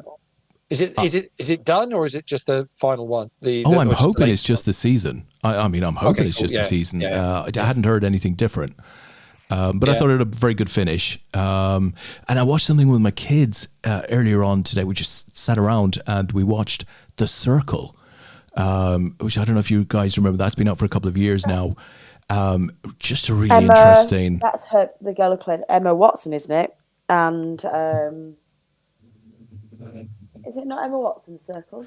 So just people are stood in a dark room on red dots in a circle in a very, very life-threatening situation. And there's lots of violence in it. There's no blood or anything like that. Yeah, I'm thinking. Are we Emma Watson Tom Hanks? Yeah. Is that the movie I'm thinking of? I don't think so. There are certainly a couple of movies out there called. Is it a film or a TV series? It's a film. Yeah, so it's definitely the one with Emma Watson and Tom Hanks about 6 years ago. No, but trust me. This film is about an hour and a half. It's literally, there's one scene in the whole thing. There's one location. It's a dark room. People are stood on red dots in a circle, and something is killing them. And how old are your kids? Well, yeah, but there's no blood or anything like that. It's not like that. It's not you sort of got to see. When did that become the benchmark? No, but it's a brilliant psychological and it's definitely watch called as The to. Circle. Yeah. It's on. I'm sure it's on Netflix. No. The thing about this show is the people are getting eliminated one by one, right? It's happening every 2 minutes. So they start to try and figure out how they can stay alive. Say again, Leigh? It sounds like a poker tournament, yeah? Yeah, actually, remarkably, yeah, it's a bit like a really brutal poker tournament. But it's just, it's a bit like 12 Angry Men. It's just it's a really interesting people. On Netflix. You haven't just watched the Hunger Games on fast forward. The Circle on Netflix. But I don't think it is. Well, no, that isn't what you're describing. Definitely not. So, hang on. No, I've got it. It's just called Circle. Is it just Circle? Okay, I've got it. Yeah, I've got it now. It's absolutely fabulous character. Well, you watched some random stuff. You recommended to me the one with the Platform. where they're all eating food on platform on different. Magnificent, absolutely so magnificent. Recommended this film, Platform. Phenomenal. That is nuts. That film, yeah, really, really good. Yeah. Did you ever watch the Leftovers? That's a bit niche, but I Anytime I finish a film like either Platform or Circle, where you think to yourself, how have they managed to pull together this interesting film in just one location? Right, so there's nobody moving cameras around to different locations or any of that stuff. Literally one location, couple of cameras set up. I mean, they must be making these movies for a relatively small amount of money, but yet the end result is, I mean, I always doff my cap to anybody who pulls that off. And it becomes all about the people. Yeah. It doesn't often need the most complicated storyline or the most complicated visuals. It's just, it's and say the Platform is exactly that. Yeah. And the less that's going on around, the much more it is about the people. The characters. Great big sort of tower block with lots of different floors and 2 people on each floor, and big food tray comes down the tower once a day. They're prisoners. And you can move up and down levels depending on different things going on. I won't say too much more than that, but it's nuts. But absolutely. You just hooked when you're watching it. That's how to play 6-4 heads up, by the way. You get it all in 3 and fit and fill up. Yeah, I was going to say, he's now got a 3-1 chip lead as Royal Flush 73 from the UK against Cash Cowboy from Austria. Let's see if he can now, or he or she, should I say, can finish this one off and pick up the last gold medal of the year. I'm pretty sure I don't recognise that name. I'll just double check the database, make sure it's not somebody that we actually do know or have a record of. I don't think we do. No, I haven't. Don't recognise the name. Sai asks, is this Squid Game 2? That's not a thing yet, is it? Squid Game 2? It must be coming. I did see it. There's the Squid Game Challenge as well. Yeah, there's a game show. There's a game show. What's that? Is that them people just playing those games? Is that what it is? Yeah, they don't die though, so I got bored. You know how good Squid Game is? When there was an Only Connect question on Squid Game a few weeks back. It was in the sequences round. Oh, well, the order of the games? Or was it the order of the characters that die in the games? No, it was the order of the games that were being played, I think it was, but examples of those games. That would have been hard. I mean, imagine the sequence like 103, 216. Yeah, that would have been, very, very difficult. Yeah, to say the least. The third series of The Witcher is much better than the first 2. That's the other thing that I'll throw in. I don't watch as many of these things as you do, but I have stuck with The Witcher mainly because I played the games. But the most recent series was really good. Last of Us, Paul, 2025, I believe. Well, I was about everyone had to stop writing everything, didn't they? So everything's been put back. Do you think when people look back on the 2020s, or certainly going to be the early half of the decade, with the coming out of COVID and then the writers' strikes, it's the films are just like, there's just nothing big, is there? There's nothing really going on. Yeah. We've also been too reliant on the MCU for too long as well. The MCU had such a massive dominance for such a long time that I think it has had a difficult impact on expectations of moviegoers and engagement of cinema experience, I think. because every single one of the MCU movies was a big blockbuster that was heavily CGI'd. So, you know, how do you follow those up? Yeah, no, I agree. It'll be interesting to see what happens. It just feels like any time I kind of look to see what's the latest premiere on the Sky Movies or something, you kind of go, okay. Yeah, no, I agree. Not really much of anything. Great. They're remaking Wonka, that kind of thing. Well, we have a winner, Leigh. It's not a remake, it's a prequel. Shut up. Honestly, seriously. If anybody wants, couple more hours of The Grinch, he'll be back on 2 weeks tomorrow for the Hearts and Queens draw. You're more than welcome. And we've been him off that. We're going to pick a winner, and he's going to go, they don't deserve to win that. What are we giving them? We've had a winner in the poker. We've had a winner in the poker, and he's disappeared now. A winner in the poker. Yeah, so Royal Flush 73 from the UK picks up the last gold medal of the year, $613 as well. What a nice little prize before Christmas. Very well done to them. Cash Cowboy from Austria finishes second for $460, and Live Claws from Russia, $343 for third. Des, we have no more medals to give away in 2023. That's us done with APAT medals. Next chance is going to be the UK team event in January, and you have now got 13 minutes if you want to try and get an application into Tom. I don't think he's going to care if you're applying, to be honest, now at this point in time. So tomorrow night, 8:00, Tom is planning on releasing the teams that have made it in for the UK team show. We'll be sold out at Dustledorm on the 12th and 13th and 14th of January, second weekend in January anyway. We will be sold out. We know it's a crazy weekend. If you're getting up there and want to play the bounty on the Friday night, it will be record numbers on the Friday night. It always is the case at Dustledorm for that one. So we'll look forward to seeing you there. But there they are, Leigh. Yeah, there they are. They're already queuing. They're already queuing for that one if you want to. What we should say about stream of things that we've got coming up, let me quick run through of that. Des is back tomorrow night to do the poker raffles draw. You're going solo on this one, Mr. Duffy? I might have a mystery. Second guest. We will see. It very much it'll be a 5-minute production, Leigh, which, to be honest, is about par for me.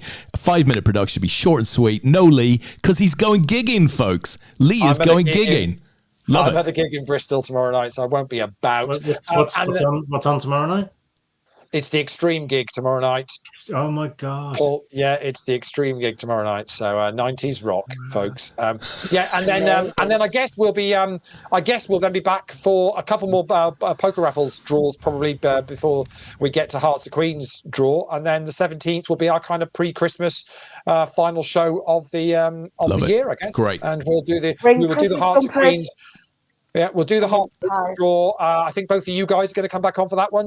Buy raffle tickets and tell your friends and send them the link. And it doesn't matter if they're not poker players. We'll buy poker prizes off them if they win them. It's all fine. There's plenty of non-poker prizes, by the way. That saves me having to say all of that. You've said it perfectly well, Des. I'll leave you to wrap it up. Beautiful. Well, I'll wrap it up with a simple thank you to the guys for coming on tonight and for the numerous times you appeared over the year. It's nearly a lock on the year as well. How cool is that? So I will be back tomorrow evening. Outside of that, we'll see you in a week, 2 weeks time. We'll be in the Facebook group just confirming that. And that's us. Last medal done. Leigh, stick a whatever in it. What you've got. Or whatever. Bye. Good evening, gentlemen. Good night, guys. It sounds like it's about the right time to cut this one. Night, everyone.